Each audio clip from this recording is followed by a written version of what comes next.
Social మీడియాలో ఎటు చూసినా మనకి గిబ్లీ ఫోటోస్ అయితే తెగ వైరల్ అవుతున్నాయి. సో, మార్కెట్‌లోకి ఎలాంటి కొత్త అప్లికేషన్ వచ్చినా, కొత్త టెక్నాలజీ వచ్చినా, ఏదైనా వైరల్ పోస్ట్‌లు ఏమన్నా వచ్చినా, మనోళ్ళే ట్రెండింగ్ చేసేది.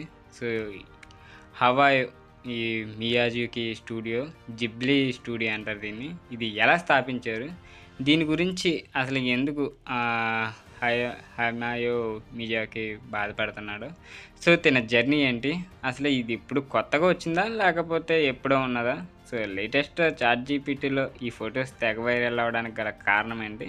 సో, ఈరోజు వీడియోలో అయితే తెలుసుకుందాం. దీనివల్ల కాన్సిక్వెన్సెస్ కూడా ఉన్నాయి. కొన్ని లీగల్‌గా కూడా కమిట్ అయ్యే నిర్ణయాలు కూడా ఉన్నాయంట. అందుకు ఈరోజు వీడియో తప్పకుండా చూడండి. కొత్తవారు చూస్తే ఛానల్ తప్పకుండా సబ్స్క్రైబ్ అయితే చేసుకొని, వీడియోని లైక్ చేయడం మాత్రం మర్చిపోకండి. మంచి ఇన్ఫర్మేటివ్ నాలెడ్జ్ వీడియోస్ అయితే ఉంటాయి. మీ సపోర్ట్ అయితే ఎప్పుడూ ఉండాలి. సో, ఇంకా స్టూడియో జిబ్లీ ఈ స్థాపన ముందు మియాజీకి అయితే ప్రస్థానం ఎలా స్టార్ట్ అయిందంటే హవాయో మియాజీకి. సో, ఇతను 1960లో యానిమేషన్ ఇండస్ట్రీలోకి అయితే ఎంటర్ అయ్యారు. ఆయన ఫస్ట్ ఆఫ్ ఆల్ ఏం చేశారంటే టోయ్ యానిమేషన్, ఇది నిప్పోన్ యానిమేషన్ వంటి సంస్థలు అయితే పనిచేశారు. ఈ రెండు సంస్థలే ఈయన స్టార్టింగ్ వర్కింగ్ చేసినాయి. ఇక 1979లో మియాజాకి అయితే తన మొదటి డైరెక్టరియల్ మూవీ అయితే వచ్చింది. దీని పేరు Lupin 3 the castle of Cagliostro. ఇది అయితే తెరకెక్కించారు. దాని తర్వాత 1984లో ఆయన ఇక Nausicaa of the valley of the wind అనే యానిమేటెడ్ సినిమా రూపొందించారు. ఈ సినిమా విజయాన్ని అయితే సాధించడంతో సో విశేషంగా అయితే ఆదరించారు ఆ మూవీని. సో, తన సహచరుడు ఇషావో తకహాతో అయితే కలిసి సొంత స్టూడియోని అయితే ప్రారంభించాలని అయితే నిర్ణయించుకున్నారు. అప్పుడే 1985 ఈ జిబ్లీ స్టూడియో అయితే స్టార్ట్ చేశారు. ఈ Nausicaa of the valley of the wind ఈ ఫస్ట్ ఆఫ్ ఆల్ సక్సెస్ అయ్యారు కదా.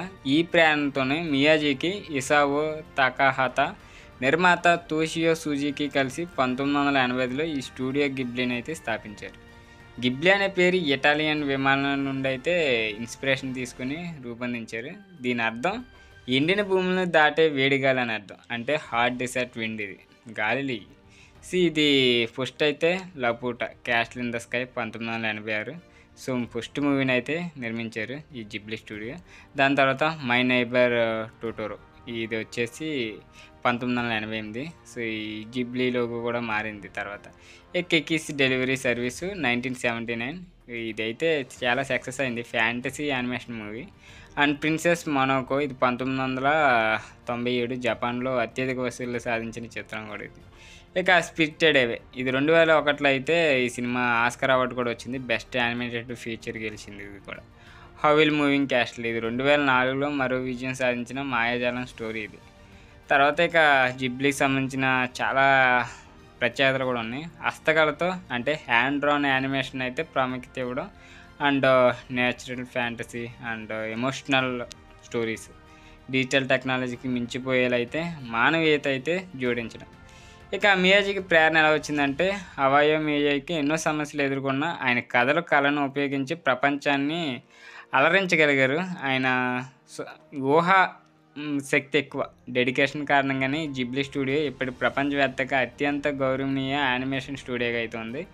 ఇటీవల ప్రపంచవ్యాప్తంగా ఈ గిబ్లీ స్టూడియో అయితే ఫోటోలు విపరీతంగా వైరల్ అవుతున్నాయి. ఇది ఓపెన్ అయ్యే చాట్ జీపీటీ ఏదైతే ఉందో 4.0 ఈ కొత్త అప్డేట్ కారణంగానైతే ఈ మోడల్ చాట్ జీపీటీ ఏ అయితే ఇమేజెస్ ఉన్నాయో వీటిని మనం దాంట్లో అప్లోడ్ చేసి దీని గురించి ప్రమోట్ ఇస్తే చాలు, ఆటోమేటిక్గా అయితే మనకి మామూలుగా సెల్ఫీలు ఏంటి అండ్ పెంపుడు జంతువులు ఏంటి and cinema actors, sports mans, political leaders అందరినీ మనకి గిబ్లీ స్టైల్లో అయితే మార్చేస్తుంది.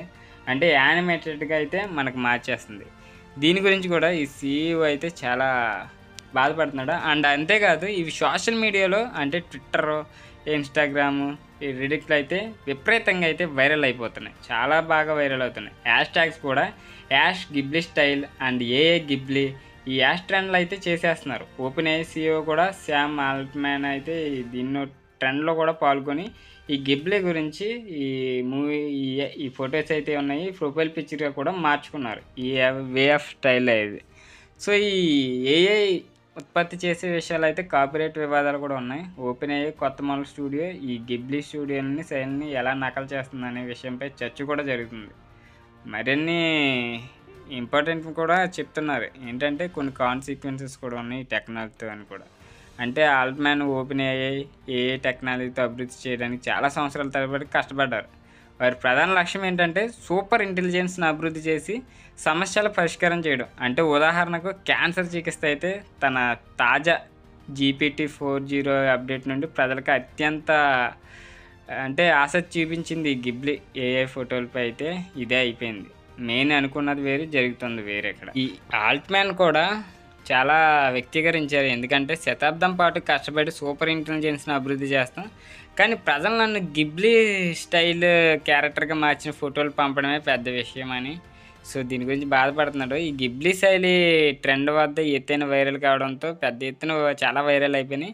నిజంగా కీలకమైన ఏఐ విజయాల కంటే వినోదభరితమైన ఫోటోలు ఎక్కువ ప్రచారం పొందాయి. సో ఆల్ట్‌మ్యాన్ సైతం దీనికి సరదాగా స్పందిస్తూ తన ప్రొఫైల్ పిక్‌ని కూడా గిబ్లీ స్టైల్ అయితే మార్చుకున్నాడు. సో ఈ కాపీరైట్ వ్యాపారపరమైన సమస్యలు కూడా అయితే ఉంటాయని చెప్తున్నారు. అంటే ఏంటంటే ఈ గిబ్లీకి సంబంధించిన ప్రత్యేకమైన కళ శైలిని ఏఐ ఉపయోగించి పునరుత్పత్తి చేయడంపై కొన్ని చర్చలు కూడా జరుగుతున్నాయి. ఈ విధమైన ఏఐ జనరేటెడ్ ఆర్ట్ అయితే భవిష్యత్తులో చట్టపరమైన సమస్యలకు దారి తీయవచ్చనే ఆందోళనలు కూడా చాలామందికి ఉన్నాయి. సో ఇక ఆల్ట్‌మ్యాన్ అంటే ఈ సామ్ ఆల్ట్‌మ్యాన్ తన అభివృద్ధి లక్ష్యాలు గిబ్లీ శైలి ఏఐ ఫోటోలు వైరల్ కావడంతో వల్ల ఈ పరిమితమైన దృష్టి పెట్టడంపై సరదాగా వ్యంగ్యంగా చేశారు. కానీ దీని వెనక ఏఐ టెక్నాలజీ, కాపీరైట్ వంటి సమస్యలు కూడా ముఖ్యంగా ఉంటాయని అయితే చెప్తున్నారు భవిష్యత్తులో. ఎందుకంటే సో ఏదైనా ఒకటి మార్కెట్లో కొత్తగా ప్రజలకి అందుబాటులోకి వచ్చిందంటే వాటిని ట్రెండ్ చేయడంలో ముఖ్యంగా ఈ సోషల్ మీడియా ప్లాట్ఫామ్స్ ఏవైతే ఉన్నాయో లైక్ ఇప్పుడు నేను వీడియో చేయడానికి కూడా ఈ సోషల్ మీడియా ప్లాట్ఫామ్ యూట్యూబ్ అనే దాంట్లోనే నేను చేస్తుంది.